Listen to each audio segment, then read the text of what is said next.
कहानी की शुरुआत में हम कुछ साइंटिस्ट को देखते हैं जो एक केव के अंदर क्रेचर के सैंपल ढूंढ रहे थे, क्योंकि उनकी जानकारी के मुताबिक यहाँ पर चुपाकाब्रा नाम का एक जानवर रहता था जिसकी पावर्स किसी भी इंसान की जख्मी बॉडी को हील कर सकती थी और वो खुद भी उसे ढूंढकर मेडिसिन बनाना चाहते थे ताकि लोगों को इस सब के बारे में बता सकें। लेकिन इसी बीच उन्हें वहाँ पर चुपाकाब्रा का एक पंख दिखाई देता है, जिसे लेते ही वो इस सब के बारे में अपने सीनियर को बता देते हैं जो पहले से ही जानता था कि उन्हें यह जानवर इस जगह पर ही मिलेगा। और आखिरकार वो खुद भी केव में एंटर होकर उनके बच्चे तक पहुँच जाता है जो इन सभी से बहुत डर रहा था। लेकिन साइंटिस्ट किसी को भी उसे नुकसान पहुंचाने से मना करता है ताकि वो इसे अपने साथ लेकर दुनिया को बता सके। लेकिन इसी बीच चुपाकाब्रा की मॉम सामने आते ही साइंटिस्ट को धक्का देकर वहां से भागने लगती है ताकि अपने बच्चे की जान बचा सके, जिसे देखते ही वो साइंटिस्ट भी मॉम पर फायर शूट कर देता है, जिसकी वजह से चुपाकाब्रा का एक पंख जलते ही वो भागने लगती है क्योंकि वो किसी भी हाल में अपने बच्चे को इन लोगों से बचाना चाहते थे जो अब तक भी उसके पीछे लगे हुए थे। तभी चुपाकाब्रा आगे जाते ही रोड पर एक गाड़ी के साथ टकरा जाती है जो इस सबसे जख्मी तो बहुत ज्यादा थी, लेकिन फिर भी अपने बच्चे की जान बचाने के लिए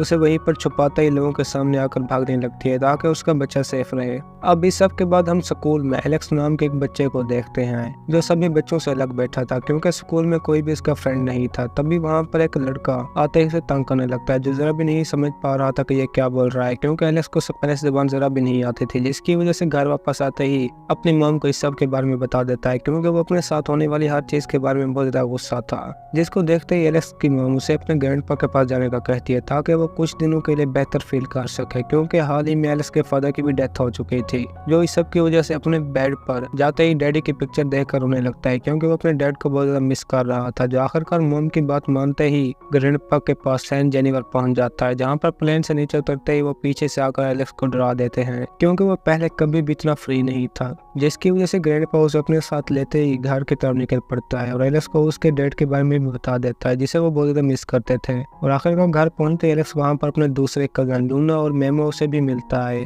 जो चावा के साथ ही रह रहे थे, लेकिन एलेक्स उन सभी से बहुत ज्यादा बोरिंग था जो अब अपने ग्रैंडपा की पिक्चर देखते ही हैरान हो जाता है क्योंकि वो एक रेसलिंग चैंपियन था। जिसके बाद एलेक्स अपने रूम को देखकर और भी ज्यादा हैरान हो जाता है जो कि पूरी तरह से शोरूम लग रहा था और उसके बाहर ही लूना सॉन्ग गा रही थी जो इन सभी के साथ बहुत ज्यादा फ्रेंडली थी और वो एलेक्स से मिलते वक्त उसे भी गले लगा लेते जो पहले किसी भी लड़की से इतना फ्री नहीं मिला था। और नीचे आते ही तीनों एक साथ कैसेट लगाकर उसे वीडियो देखने लगते हैं जहां पर उनको ग्रैंडपा एक फाइटर के साथ फाइटिंग कर रहा था जो कि पहले एक चैंपियन भी रह चुके थे, लेकिन एक बार फाइटर के नीचे गिराते ही वो बेहोश हो गए, जिसके बाद उनकी याददाश्त जाते ही वो फाइटिंग से भी दूर हो गए। जो अब इनके पास आते ही टीवी बंद कर देते हैं क्योंकि वो अब किसी भी पुरानी चीज को याद नहीं करना चाहते थे और उन्हें अपने साथ लेते ही घर से बाहर पहुंच जाते हैं जहाँ पर उनके ग्रैंडपा के पास कुछ गोट भी थी और एलेक्स उन्हें देखते ही बहुत ज्यादा खुश था क्योंकि शहर में ऐसी लाइफ कहीं पर भी नहीं थी। जो आखिरकार अपने सामने एक मरी हुई गोट को देखते ही बहुत ज्यादा डर जाते हैं जिसे किसी और ने नहीं बल्कि चुपाकाब्रा ने ही मारा था और सभी के जाते उसका जख्म भी सेट हो जाता है, जिसे देखते ही एलेक्स और भी ज्यादा डर जाता है क्योंकि वो साइंटिस्ट अब तक भी चुपाकाब्रा को ढूंढ रहे थे, जिसे देखने के लिए सीनियर वहां पर आते ही गुस्सा होने लगता है क्योंकि उसके पास अब तक कोई भी सबूत नहीं था, जिसकी वजह से उसका सीनियर इसे एक वीक का टाइम देते ही वहां से चला जाता है जो कि इसके लिए बहुत ज्यादा परेशानी की बात है क्योंकि वो किसी भी हाल में चुपाकाब्रा को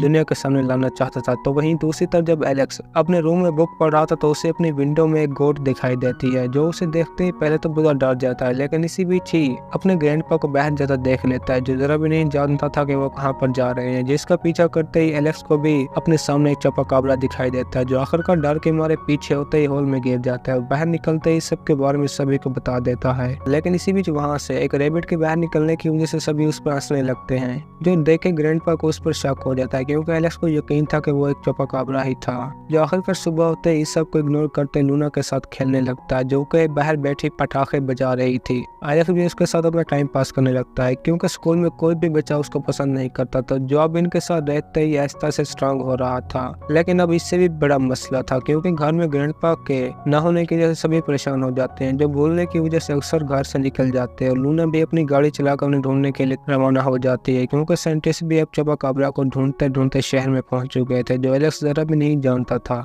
क्योंकि चावा अब शहर में भी मौजूद नहीं था, जिसकी वजह से लूना इन सभी को लेते ही आगे बढ़ने लगती है, जहाँ पर इन्हें आखिरकार अपने ग्रैंडपा मिल ही जाता है जो एक गोड को लेकर आगे बढ़ रहे थे, लेकिन उन्हें भूलने की वजह से कुछ भी पता नहीं था कि वो यहाँ पर क्यों आए हैं, जिसकी वजह से बच्चे उसे अपने साथ लेते ही आगे बढ़ने लगते हैं। जहाँ पर आगे जाते ही साइंटिस्ट को देखकर ग्रैंडपा बहुत ज्यादा परेशान हो जाता है, जो देखे एलेक्स को और भी ज्यादा शक हो जाता है कि चावा हमसे झूठ बोल रहा है। और घर पहुंचते ही वो इस सब के बारे में लूना को भी बता देता है, लेकिन वो उसकी बात नहीं मानती। लेकिन एलेक्स फिर भी अकेले फार्म में पहुंच जाता है, जहाँ पर अब चुपाकाब्रा का बच्चा सामने आते ही एलेक्स को डराने लगता है, क्योंकि वो बहुत ज्यादा भूखा था। जिसे देखते ही एलेक्स उसे वहाँ पर रोके घर पहुंच जाता है ताकि कुछ खाने को लाकर उसे दे सके। और जो ही खाना लाकर चुपाकाब्रा के सामने रखता है तो वो खुद नहीं बल्कि उससे ही खाने का कहता है, क्योंकि वो खाने की बजाय गोड का ब्लड पीते थे, जिसकी वजह से इन दोनों के आपस में फ्रेंडशिप भी हो जाती है। जो करते ही चोपा एलेक्स को अपने साथ लेकर ऊपर पहुंच जाता है जहाँ पर वो रहता था, क्योंकि वो इस जगह पर मांस खाकर गुजारा कर रहा था। और वो एलेक्स को भी कुछ खाने का कहता है, लेकिन वो देखते ही उसे मना कर देता है, जो बड़ी आसानी के साथ ही उनकी बातें समझ रहा था। और दोनों वहीं पर ही सो जाते हैं। लेकिन सुबह होने के बाद चुपाकाब्रा वहाँ पर मौजूद नहीं था, जिसकी वजह से एलेक्स मेमो के साथ बातें करते ही नीचे पहुंच जाता है। लेकिन अब वो चुपाकाब्रा भी उसके पीछे ही आ जाता है, जिसे मेमो देखते हुए डर जाता है। लेकिन फिर भी वो एक मॉन्स्टर के बजाय बहुत ज्यादा कूल था, जिसे देखे लूना भी एक जोरदार चीख लगाती है। लेकिन एलेक्स उसे खामोश रहने का कहता है, क्योंकि वो बिल्कुल भी डेंजरस नहीं था, जिसकी वजह से लूना उसे जंगल में छोड़ने का कहती है ताकि वो अपनी फैमिली के पास जा सके, क्योंकि अब इन तीनों को इस बारे में भी पता चल चुका था। जिसे देखते ही चावा मना कर देता है, क्योंकि वो जानता था कि ये साइंटिस्ट उसे नुकसान पहुंचाना चाहते हैं। जो आखिरकार उन्हें अपनी गाड़ी भी दिखाता है जो चुपाकाब्रा मॉम के साथ टकराई थी। लेकिन अब इनके लिए इससे भी बड़ी प्रॉब्लम थी, क्योंकि वो साइंटिस्ट अब इसका पीछा करते करते चावा के घर पे पहुंच चुके थे, क्योंकि उस रात चुपाकाब्रा के साथ गाड़ी टकराने की वजह से नंबर प्लेट नीचे गिर गई थी। जो साइंटिस्ट साथ लेते ही चावा को अपने घर की तलाशी करने का कहते हैं, जो ये सुनते ही गुस्से में आकर उन्हें वापस जाने का कहता है, क्योंकि ग्रैंडपा को इनके बारे में सारा कुछ पता था कि वो चुपाकाब्रा को नुकसान पहुंचाएंगे। और इसी के साथ अब एलेक्स भी चोपा की ओर करीब होता जा रहा था, क्योंकि वो हर काम की वजह से उन्हें नहीं जानता था, जो मसला मेमो देखते ही हल कर लेता है। और वो अपने साथ ही चोपा को उड़ना सिखाने लगता है, लेकिन इससे भी काम नहीं बनता और सभी एक साथ बैठे अपने ग्रैंडपा की वीडियो देखने लगते हैं, जहाँ पर वो रेसलिंग कर रहे थे। और वो ये भी जान चुके थे कि एलेक्स के अंदर अपने डैड को लेकर एक बहुत ही बड़ी आग लगी हुई है। जो ये सुनते ही गुस्से में आ जाता है, क्योंकि एलेक्स का फादर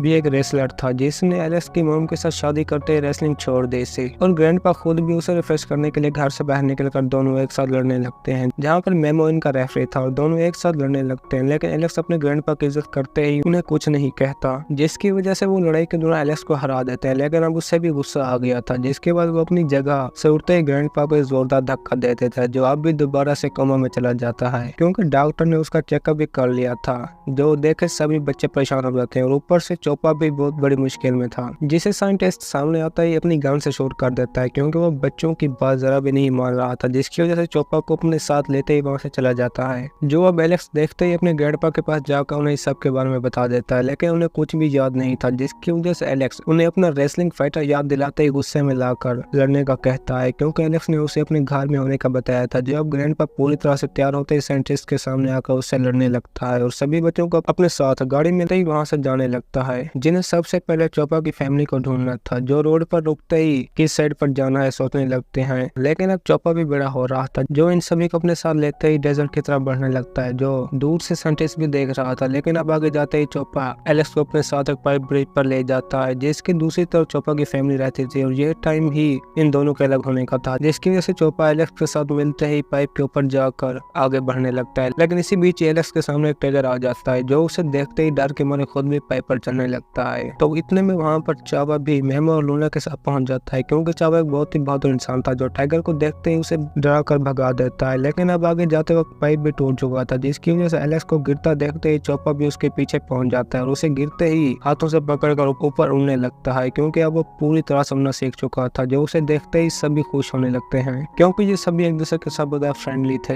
लेकिन इसी बीच वो साइंटिस्ट चोपा को स्लीपिंग इंजेक्शन लगाते ही इनके सामने आ जाता है, जो अब चोपा को बचाने के लिए कुछ भी नहीं कर सकते थे। लेकिन अब इससे भी बेटर सीन था, क्योंकि चोपा को लाने के लिए उसकी फैमिली भी वहीं पर पहुंच चुकी थी, जो आखिरकार सामने आते ही साइंटिस्ट की पूरी गाड़ी को डिस्ट्रॉय करने लगते हैं। और बच्चे उन्हें देखते ही बहुत ज्यादा खुश थे, क्योंकि जब साइंटिस्ट चोपा को लेकर जा रहा था तो इसी बीच पीछे से ग्रैंडपा आते ही उसे भी पकड़ कर नीचे गिरा देता है, जो एक पंच से ही बेहोश हो जाता है। और इसी के साथ ही आखिर में चोपा एलेक्स के साथ मिलते ही अपनी अपनी फैमिली के पास चला जाता है, जो कि ये सफर एलिस के लिए बहुत ज्यादा इंटरेस्टिंग था क्योंकि अब उसकी भी वापस जाने का टाइम आ चुका था, लेकिन वो किसी भी हाल में यहाँ से जाना नहीं चाहता था। जो आखिर में सभी से मिलते ही ग्रैंडपा के साथ बैठकर एयरपोर्ट पर पहुंच जाता है, लेकिन अब वो जाते वक्त चोपा की पूरी फैमिली को प्लेन के करीब देखते ही बहुत ज्यादा खुश हो जाता है, जो अब तक भी उसके साथ थे। और इसी के साथ ही हमारी आज की ये कहानी खत्म होती है। दोस्तों, अगर आपको हमारी कहानी पसंद आई है तो वीडियो को लाइक और चैनल को सब्सक्राइब जरूर कीजिए।